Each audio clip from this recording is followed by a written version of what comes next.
Welcome to the Her Story Circle podcast, the podcast that brings you the extraordinary tales of everyday women who are changing the world. I'm your host, Gertrude Mache, and I'd like to acknowledge traditional custodians of the land on which we meet today. I also like to pay my respects to elders, past, present, and emerging. Every week, we dive into the lives, challenges, and triumphs of women from all four corners of the globe. We're here to inspire, enlighten, and connect, sharing stories that uplift and empower. So grab a cup of coffee, settle in, and join us as we explore the incredible journeys of women shaping our future. This is Her Story, where every woman's voice matters. Hello, everybody, and welcome back to the Her Story Circle. This is Gertrude Mache here in beautiful Melbourne, Australia. And today I am graced with the presence of yet another fascinating woman. Welcome, welcome, welcome to our tribe. Please tell everybody your full name, where you're based, how old you are, and share your story with us today.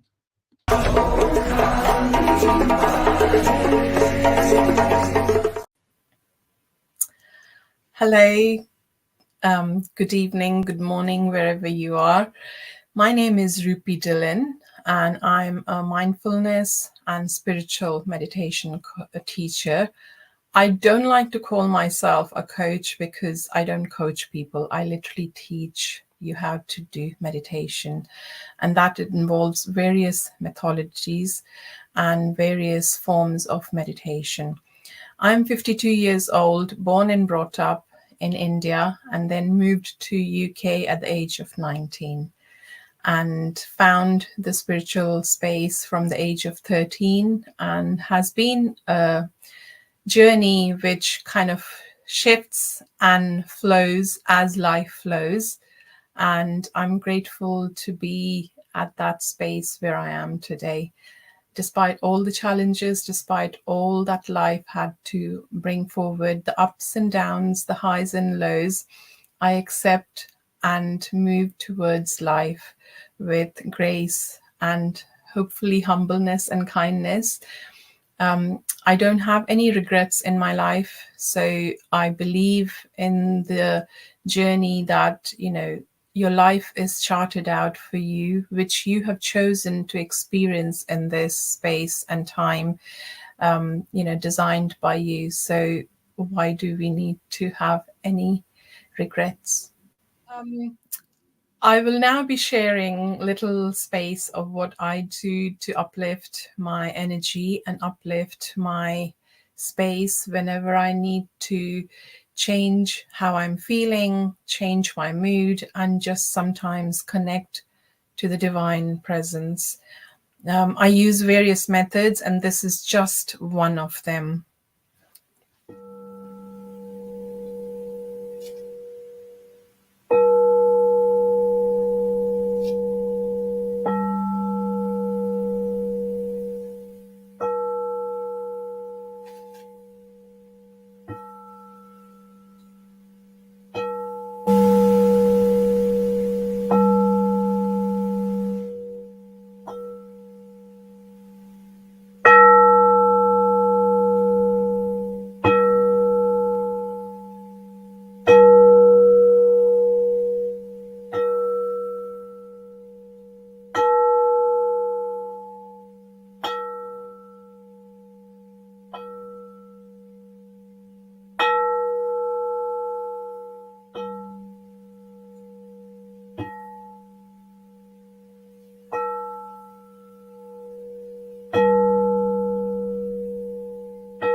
you very much. I hope you enjoyed that.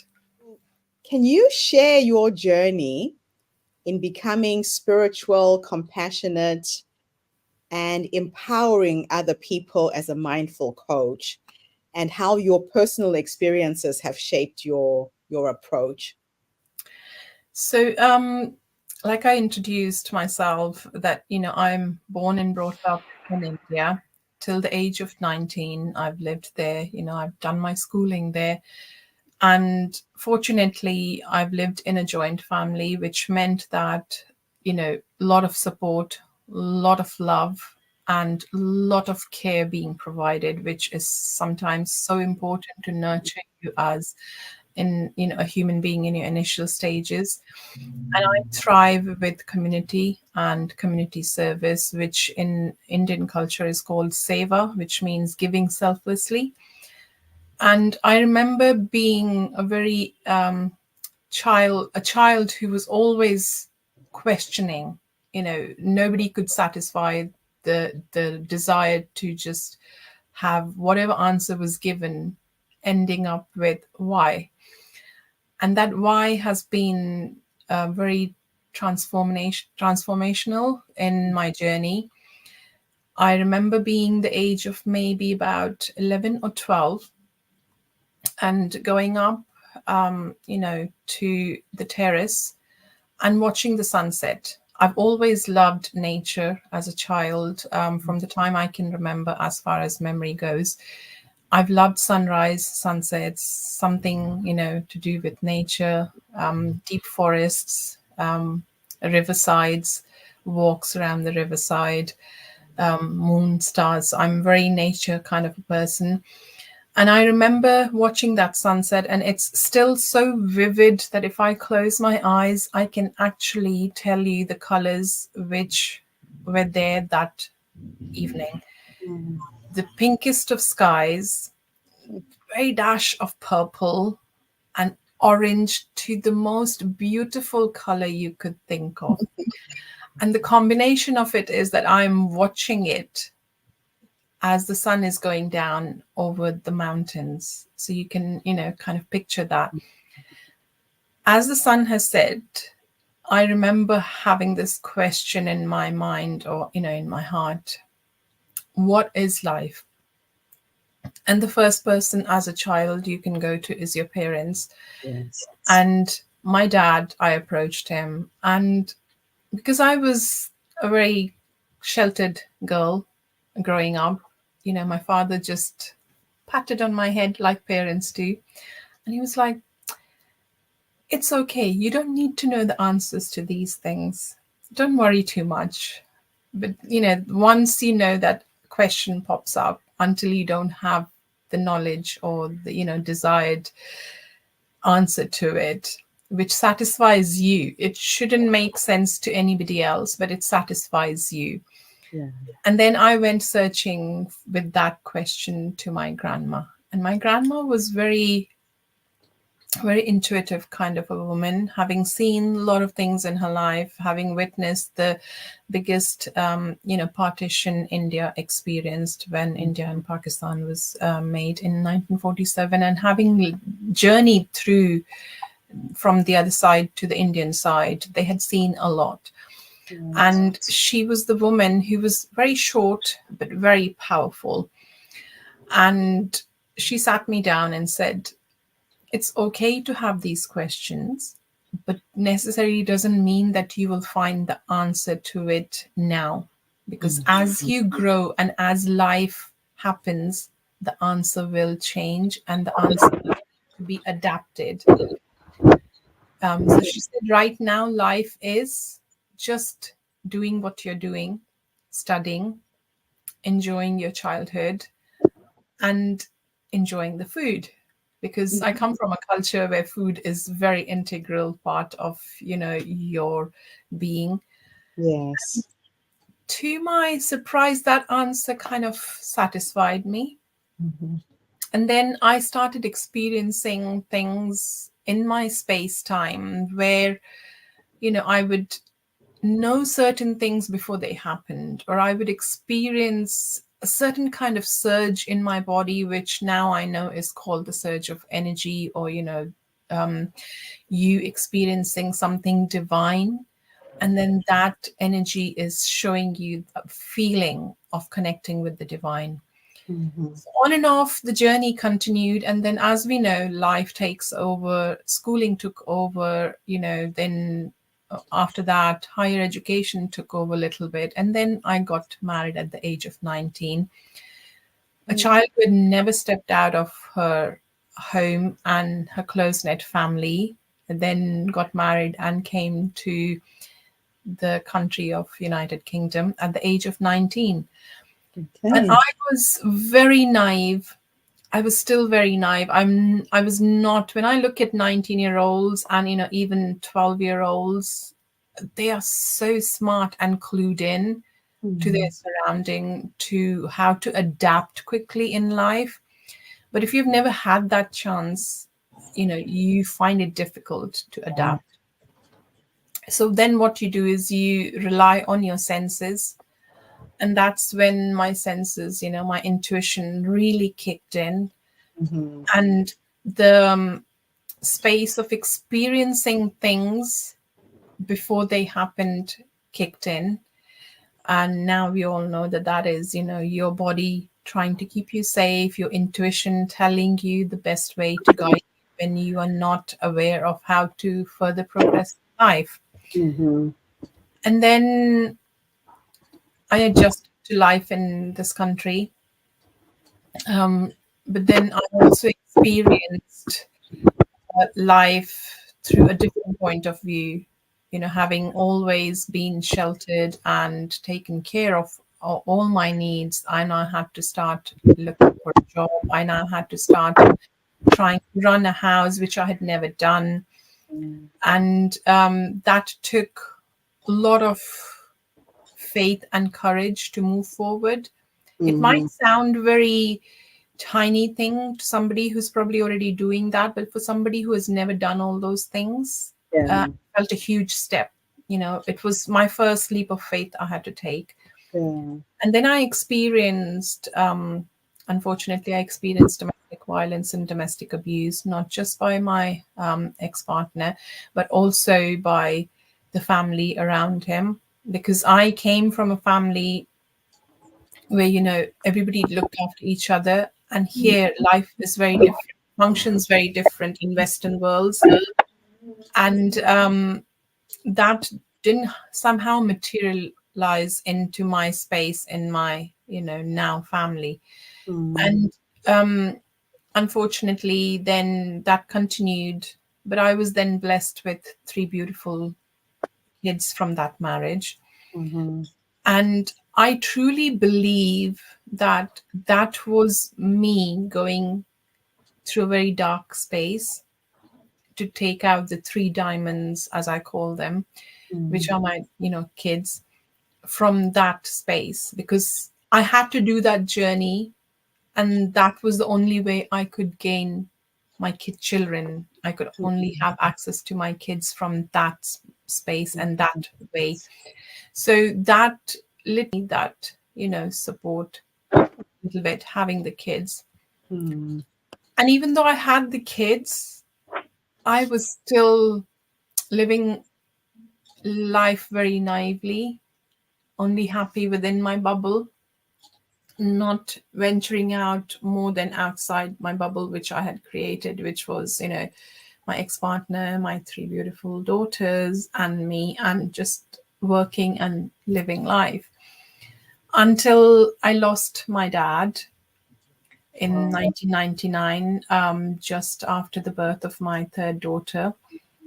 And I remember feeling as if, something huge had been ripped out of my body. A huge chunk had been ripped out of my body. And just before that, my parents became aware of me, going through domestic abuse and domestic violence. And my dad was a very powerful man in that sense, that he had connections. And also, when I say connections, connections with the government officials and stuff. And he was a very very divine person, very strong in his presence. Mm-hmm.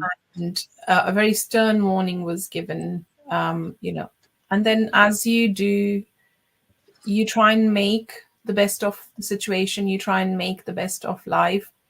And I've been asked this question, that why did it take me 11 plus years? Because by the time I wrapped up my marriage, it was 12 plus years. Right.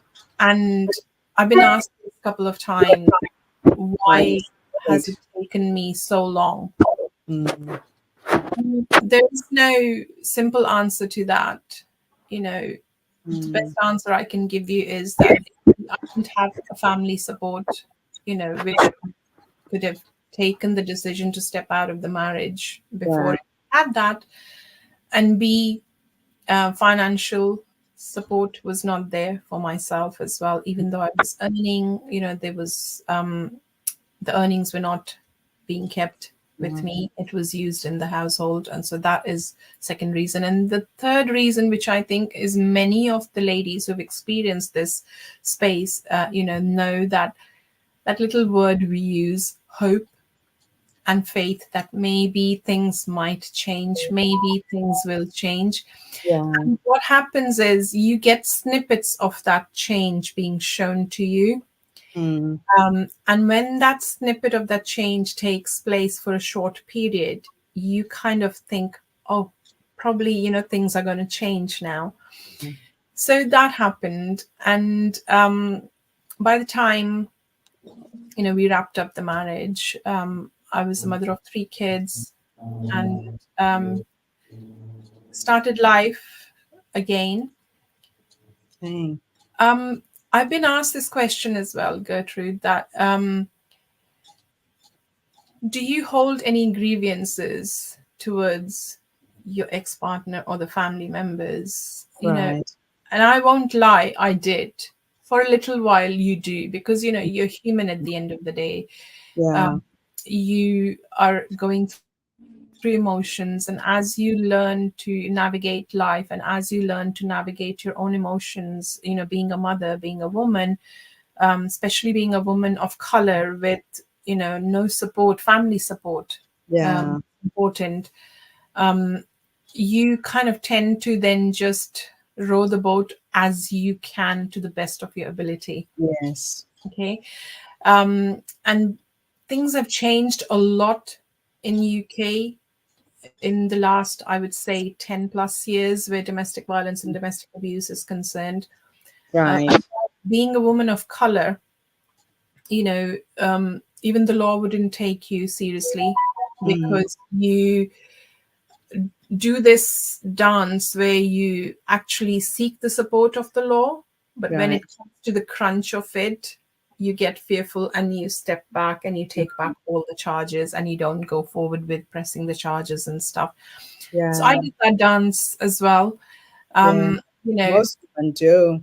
Yeah, so thankfully the laws in the UK changed, where it became apparent that, what, it doesn't matter whether Yeah. you, as the person who's at the receiving end, the victim, take that space and go forward with pressing those charges. Mm. That can now be done on your behalf by the police and the Wow. law. That's Now, good. tell me something. How did you handle all of this? I know that you teach meditation now. Did meditation help you overcome some of these personal challenges, such as PTSD? Um, I'll be very honest. I never received counseling. I Okay. never received any kind of therapy. And the way my life changed was, I literally, I call him my guardian angel. He's no Mm. longer around, but, he literally navigated my life and it's where I am right now. Even though I've been spiritual, I would meditate, but in a very religious space, Right. going to the temple, which our place is. I'm a Sikh, so I go to a place called Gurdwara. You go there, you listen to the hymns while it's being done by other people, and then you listen to the prayers and you find your faith from there.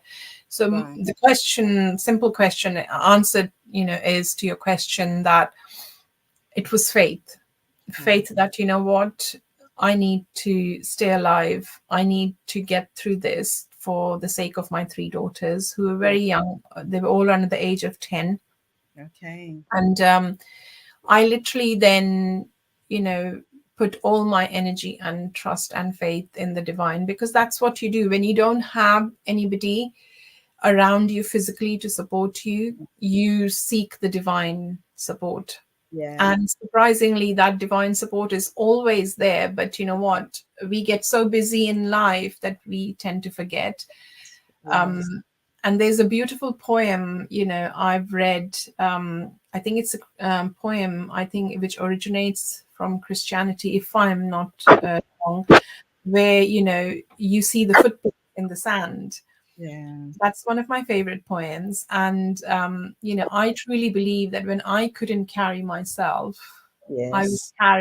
I believe that I was carried in the palms of the divine at that point of time, Yeah. and he held me and he guided me. Now, coming back to how I entered the spiritual space, was that I came into, the space of meeting this guardian angel. And he was a Catholic priest in a church. And, by this time I had met my current partner and my husband. And that space, was created by him. He kind of sensed how much pain I am in, how much, lost I was feeling. And he just told me, you should know this, my child, that you come from a culture where, they teach the world how to meditate. They teach the world how to connect themselves truly with the divine. And I was like, I can't do that because I don't have peace of mind. And he said, that's where we are wrong. He said, we seek peace of mind before, but we don't put into practice the things which can take us to that space where we can experience peace of mind. Yeah. And he told me, he said, all I want you to do is sit down for 5 minutes and chant whatever you want to chant. Okay. And in my space, the Sikhism, there's a hymn called Mool Mantar, which says Ik Omkar. Ik means one, and Right. is divine presence. So all I started was doing that for 5 minutes, and then the 5 minutes increased to 10, and then it progressed further and further. Yeah. And he supported me. He told me, listen, your body is your space. It will Yes. tell you, it will totally give you the clues as to how you need to navigate. Okay. And listen to your gut.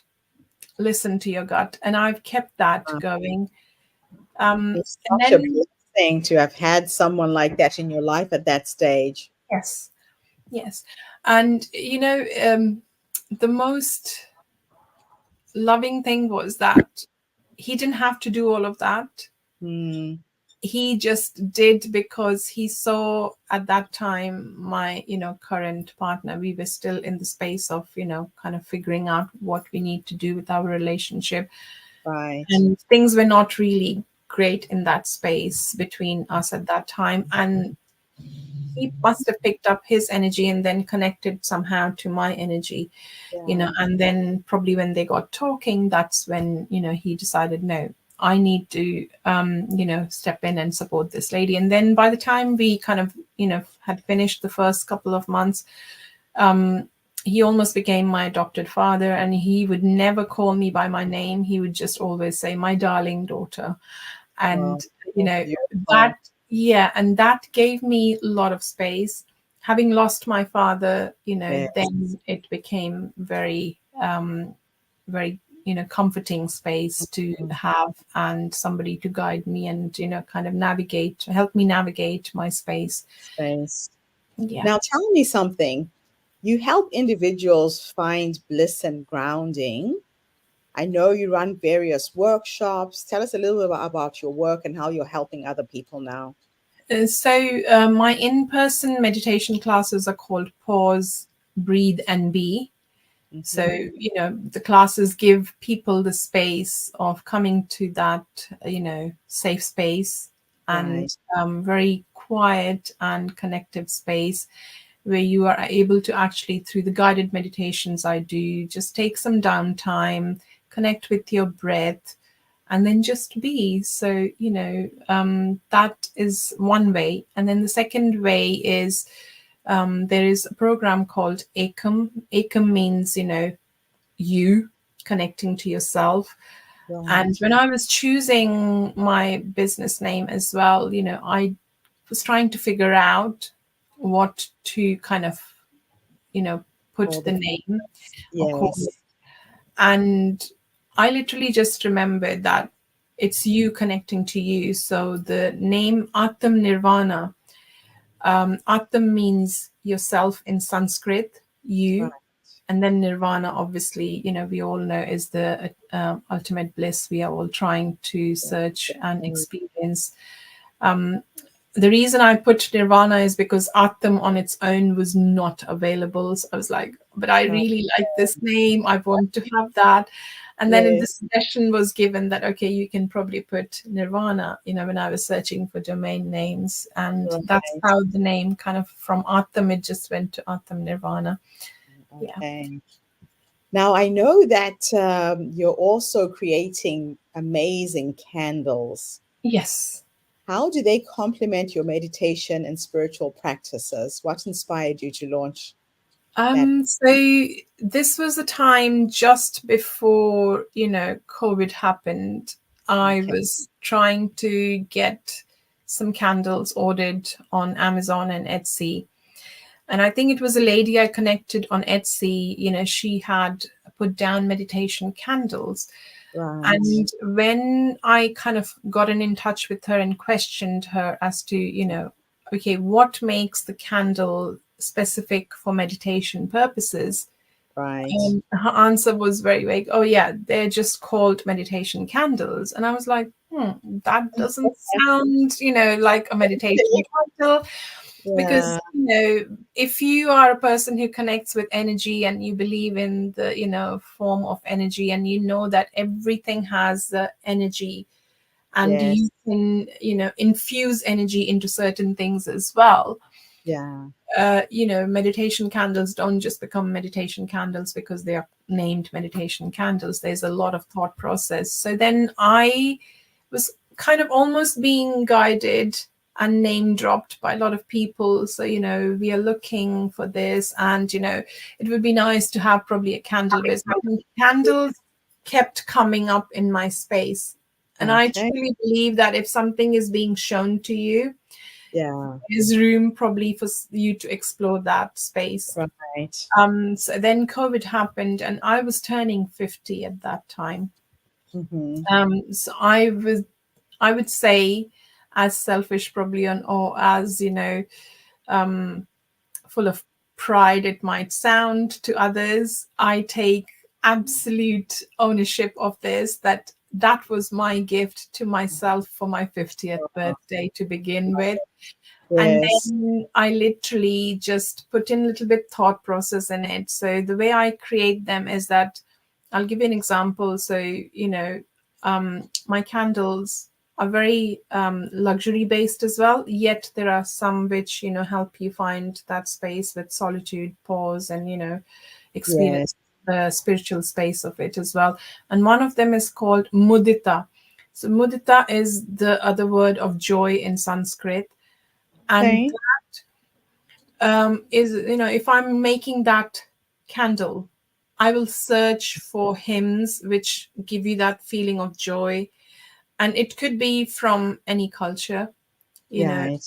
and then I will, as I'm doing the making of, I'm curating the candles and I'm making the candles, I will either be chanting that hymn or I will be playing it in the background. And once the candle is finished, it's left to, sit for at least 48 hours with that hymn being played in the background in Right. space. and nobody is allowed to touch it in my house. Not even, I don't even move them while that is being done, because it's, then kind of tampering with the energy which is being infused in that. And And then infuse obviously, your yeah. energy. Yeah, and then I literally sit and meditate. Given the time limit, sometimes it could be, like up to an hour. Sometimes it could be just 30 minutes, and sometimes could be just 15 minutes. And then when the order is placed and before they are shipped out, I sage them, and I just do a small prayer of gratitude and a blessing for whoever is buying them to experience the same connective energy which I experience with the divine when I'm creating them. So, Oh, yeah. wow. What a process. So, my Yeah. last question for you is, what is your vision for empowering others through spirituality and mindfulness? And what initiatives do you have planned for the future? So, my life is changing right now. And Okay. for the second time, I'm in a space where I have experienced, minus the physical aspect of the domestic abuse, I've experienced the emotional, the mental, and the verbal abuse in my second marriage as well. And I took the step of, moving away from the marriage about 5 months ago. I'm still in the process of figuring out how life will need to move forward in the private space of my life. But where the business side of it is concerned, I'm bringing in an event, hopefully in June, where I'm bringing the empowerment side of empowering women. So I'm Okay. bringing in a mindset coach. I'm bringing in, a speaker like myself who has experienced something, what we have experienced, Right. the domestic abuse, the domestic violence. And then you have come out on the other end completely a new person, empowered person, and not a survivor or a victim.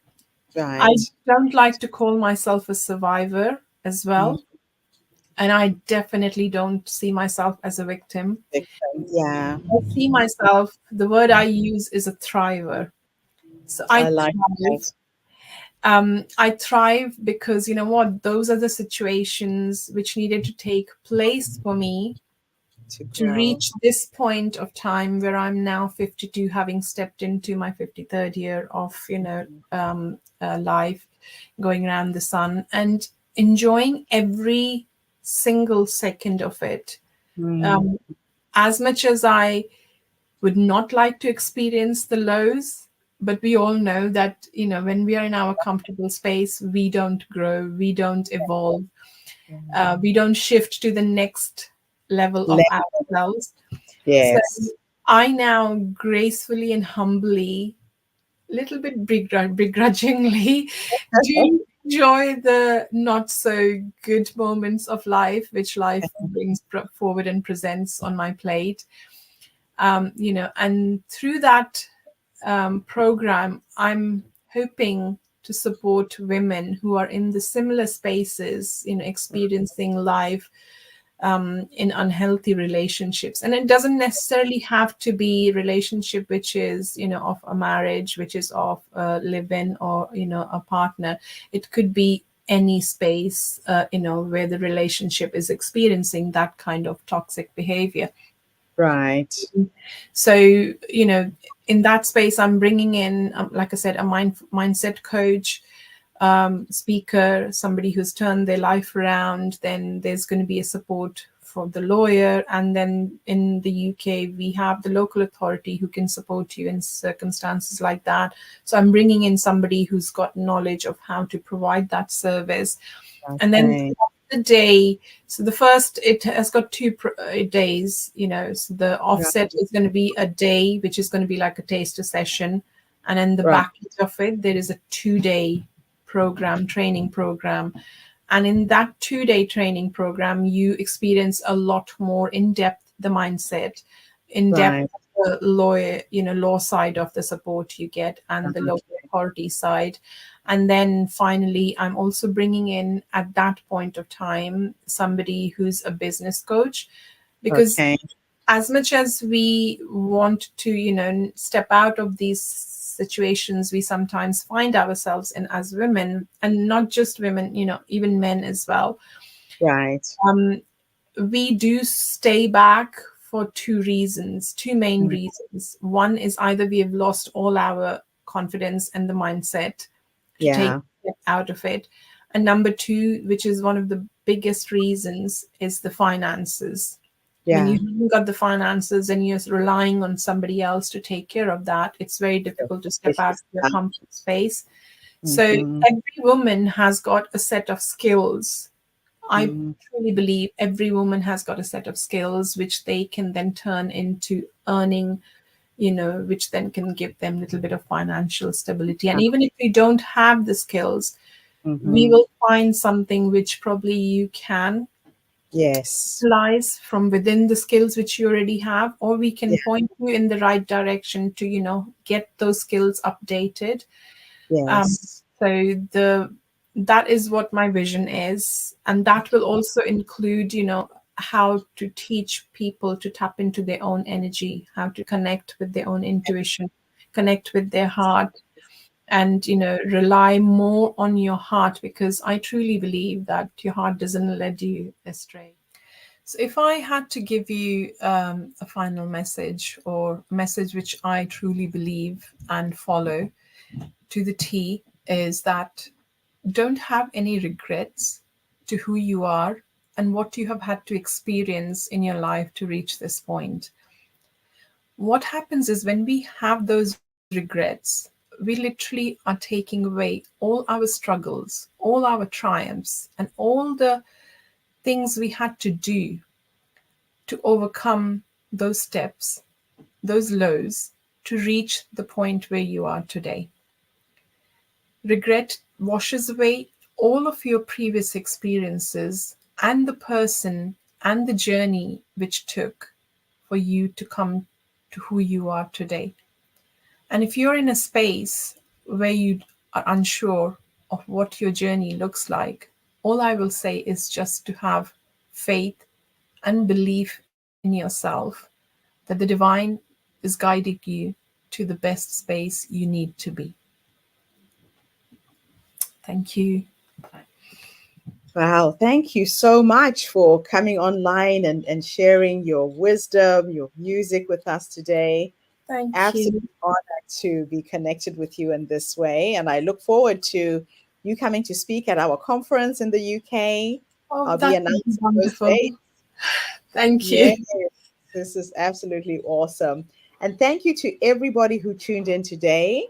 The Her Story Circle is bringing women from all walks of life, sharing their creativity, spirituality, entrepreneurship. So come back again tomorrow when I interview yet another amazing person. In the meantime, have a fantastic day, morning, or evening, wherever you are in the world. And bye for now. Thanks again. Thank you very much for having me, and thank you for the warm invitation to come and be a speaker at your public event in the UK, which I know you will share as soon as you've got the dates, Yes, confirmed. I look it's an forward absolute to pleasure. meeting you physically in person soon. Take Wow. care. Thank you for tuning into the Her Story Circle podcast. I hope today's story has inspired you to believe in the power of our stories and the difference you can make in the world when you use your voice. I'm Gertrude Mache, and it's been an honor to share this space with you, where voices from all walks of life come together to weave a rich tapestry of diverse perspectives.